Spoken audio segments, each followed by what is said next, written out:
Joe was out trick-or-treating with his friends and two brothers and sisters. They went out trick-or-treating in the daytime and kept going until it was dark. Joe wanted to have a Halloween party, but his dad wouldn't allow him, so himself and his two sisters and brothers had their own party in the kitchen table. When they went home, they were showing their dad all of the candy they received. Joe's dad, Jack, gave each of his children a candy-coated apple and wished them a happy Halloween. Joe ate his apple and the rest didn't get a chance because they were so full. It was getting late and suddenly Joe felt sick. The ambulance was called and unfortunately Joe died hours later. Joe's autopsy had showed results of cyanide poison and later were found in the apples that the rest of the family didn't eat. It was later revealed that Joe's dad, Jack, had purposely given his 5 children poison after taking out a life insurance policy on each one. That was a sick plan for having money problems. Thankfully, the rest of his children didn't eat the poison. Jack was sentenced to death by lethal injection. Thanks for watching The Assassin Rapper, and if you want to stay up to date on new content, then please subscribe and be sure to hit the bell to be notified on new content.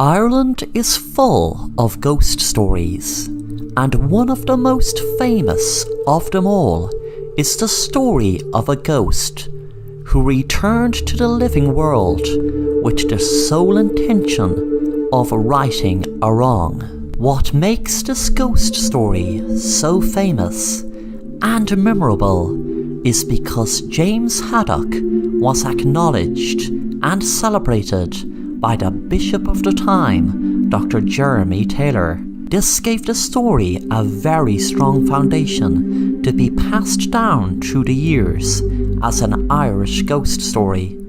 James Haddock was a farmer who lived outside of Belfast. James died in the year 1657, but after his death, his spirit had returned to the land of the living to avenge those who did him wrong. James Haddock had made a will that those who should inherit his manor house and farm were his wife Arminel. His young son John Haddock was to receive the rest of it once he reached the age of 21. Mr. Davis was the name of the executor of James's will. Davis married James's wife Arminel a few years after James's death. It was the start of the reason for James's spirit to start his haunting, as after James's death, Mr. Davis changed James's will where he put his own son as the beneficiary instead of John Haddock, who was the rightful heir. Davis would have got his own way only for the haunting of James Haddock. It started one night during September. James's friend Francis Taverner was on his way home to Hilborough. Nothing was out of the ordinary until suddenly his horse stopped on the Drumbridge near Brumbeg. Taverner wondered what was wrong, but didn't think much of it, so just got off his horse and led him across the bridge. Suddenly he got a start when he saw a figure in a white coat appear right in front of him. Francis couldn't believe his eyes because the white figure in front of him looked exactly like his friend James Haddock, who had passed away 5 years before. Francis was shocked to the core when the ghostly figure begged him to to make sure his son was the rightful owner of the land that was due to him. Francis refused and jumped on his horse and raced away like a racehorse. Francis heard a very strong wind and screeches almost like a banshee when all of this was happening. Francis was happy to arrive home, and as soon as he did, he fell down on his knees and prayed to God to protect him from whatever he just saw. The next night, Francis still wasn't over the shock of seeing his friend's ghost when he suddenly saw him again. As he was sitting by the fire with his wife, he was disappointed his wife could not see the ghost, and wondered why. James Haddock begged and pleaded with Francis that he has to go to his wife to persuade her to make sure his son gets what is due to him and what is rightfully his. He begged for him to make sure justice was done and to right the wrong. Francis once again refused to offer any help, and due to it, he was visited by James Haddock's ghost every single night for a month. Francis was in a very bad place and knew he had to get away from it all, so he fled to Belfast. But to his horror, the ghost had followed him. He didn't know what to do. The ghost was getting more and more aggressive and was now demanding Francis go back to Arminal and punish her in the worst way for her terrible treatment of their son John. Francis was shocked and scared more than ever, as the ghost warned him that if he didn't do what he was told, there would be extreme measures taken. Francis Taverner knew he had to confide in someone and couldn't think of anyone else to go to for help besides his local chaplain. Francis explained the whole story from the very first time he saw the ghost on the bridge to the night before. When the chaplain was told not long after he had the whole story, he then went to visit Dr. Lewis Downes, who was the vicar of Belfast at the time. The three men went to see Davis to explain the ghost's message and demand. Davis laughed at the men as if he was just told a very funny joke. He refused to make any change to the will and refused to give up any land. After none of what was done so far worked, the ghost of James Haddock had told Francis Taverner to take the matter to court. Francis knew that this would be farcical, because 1, they would laugh at the idea of a ghost, and 2, there was no witness. The ghost must have known Francis's worry, as he said, "Don't worry about them not believing you, for I will appear myself in the court. When you are the judge or whoever calls upon me, I shall appear." The court was held in Carrickfergus, and it was under the title "The Court Case to Return the Estate to John Haddock." The opposing counsel mocked and jeered the idea and began to call for James's ghost to appear. He started shouting in a mocking tone, "James Haddock! James Haddock! James Haddock!" On the third mention of James's name, he received a ghostly, creepy, out-of-this-world response. Reports circulated that then, in that very moment, there was a huge clap of thunder, and the courtroom shook as if there was an earthquake. And to make matters worse, a hand appeared in the witness box, and a voice from beyond this world asked, "Is this enough?" After that, the court case was settled almost immediately. Davis left the courthouse, where crowds of onlookers shouted abuse at him. He just wanted to go home, but he never did get home. The reason Davis never reached home is because as he was riding home, he was thrown violently from his horse and broke his neck. It was after this day Francis Taverner never saw the ghost of James Haddock again. The tale of the ghost and everything that came with it was the talk of the town and reached all corners of Ireland. It was then that Bishop Jeremy Taylor put it in writing that the ghost was true. The bishop said that James Haddock's ghost was the only ghost who ever answered a summons in the court of law. James Haddock was buried in Drunbeg Parish church courtyard in the 17th century. It is said throughout history that his tombstone will never ever stand up straight. Even when it is moved upright, it just falls over. To this day it lies in moss and dirt. Is the reason the tombstone doesn't stand upright a message from James? Is he trying to tell us something?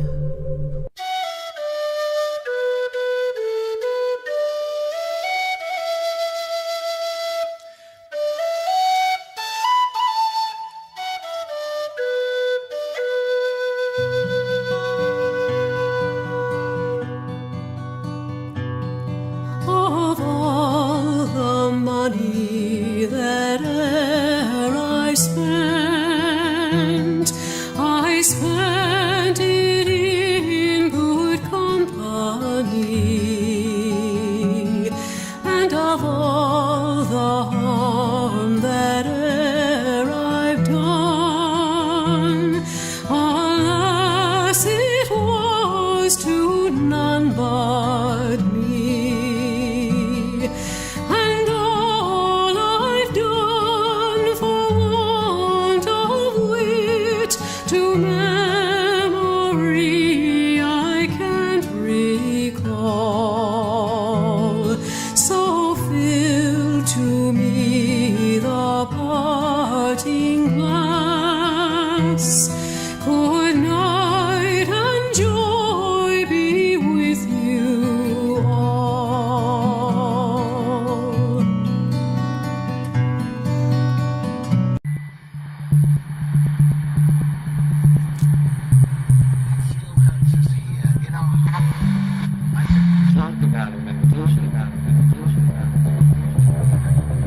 One of the most wretched haunted house stories is from the year 1912. And what makes the story so wretched is that the story is true. On June 10th, 1912, Josiah and Sarah Moore were stabbed to death inside of their home in Villisca, Iowa. It was just like any night, and both Sarah and Josiah were in the house with their 4 children and 2 friends who were spending the night. Unfortunately, they were all killed. To this day, the crime remains a mystery. Nobody really knows who killed them, what killed them, and why.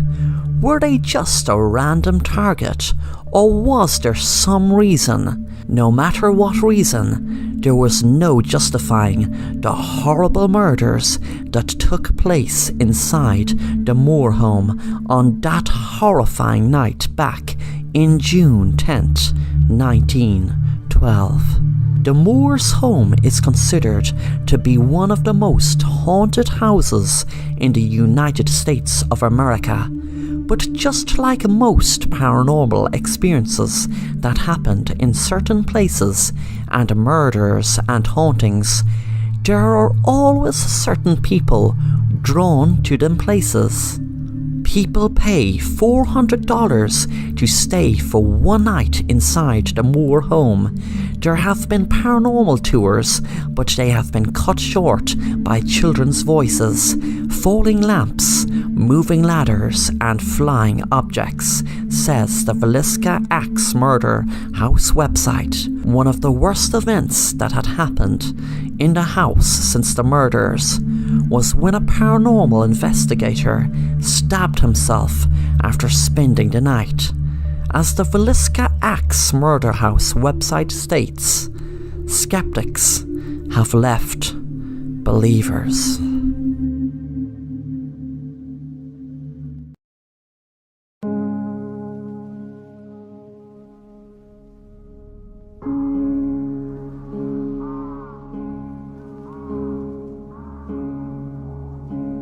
I had a long day and even longer night, and was so tired getting home.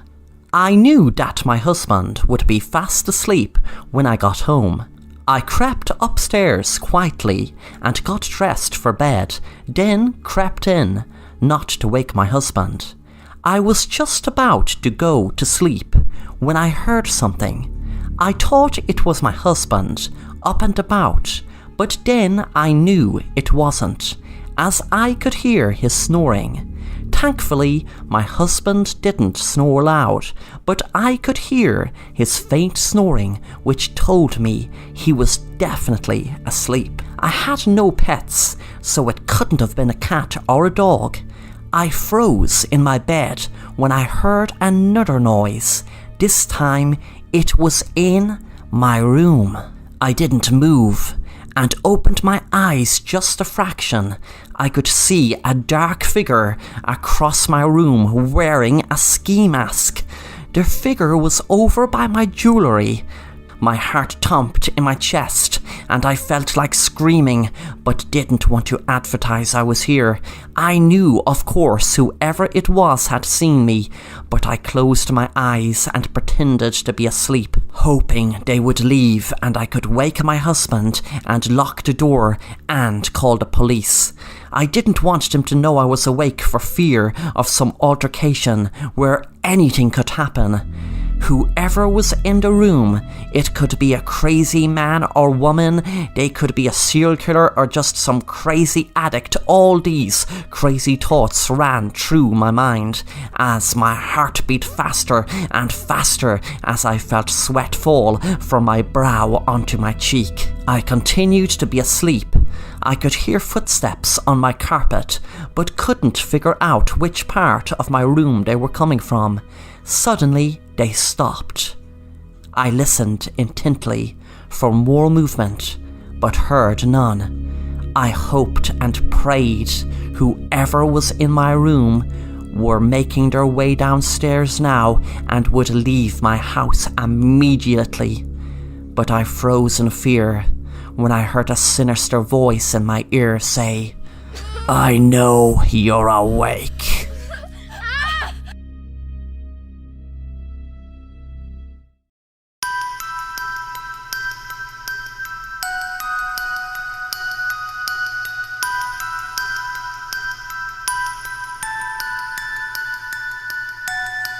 Hello. This story is about a 7-year-old boy that was playing a game of chess with not another human, but a robot. It's a true story that took place in a Russian chess open in 2021. The game gathered a lot of interest with the boy playing a robot. The game had a lot of spectators watching and enjoying the game, until something very frightening happened. The boy rushed the robot in a certain move, and the robot did not like to be rushed, as it needed time to choose a move. It apparently had mistaken the boy's finger for a chess piece and broke his fingers. By the time the crowd could grab the robot off the boy's hand, his fingers had already been fractured. The boy continued to play the game with his hand in a sling. The management said that the robot was given to them by a loan, and they had no control over it. Thanks for watching The Assassin Rapper, and if you want to stay up to date on new content, then please subscribe and be sure to hit the bell to be notified on new content.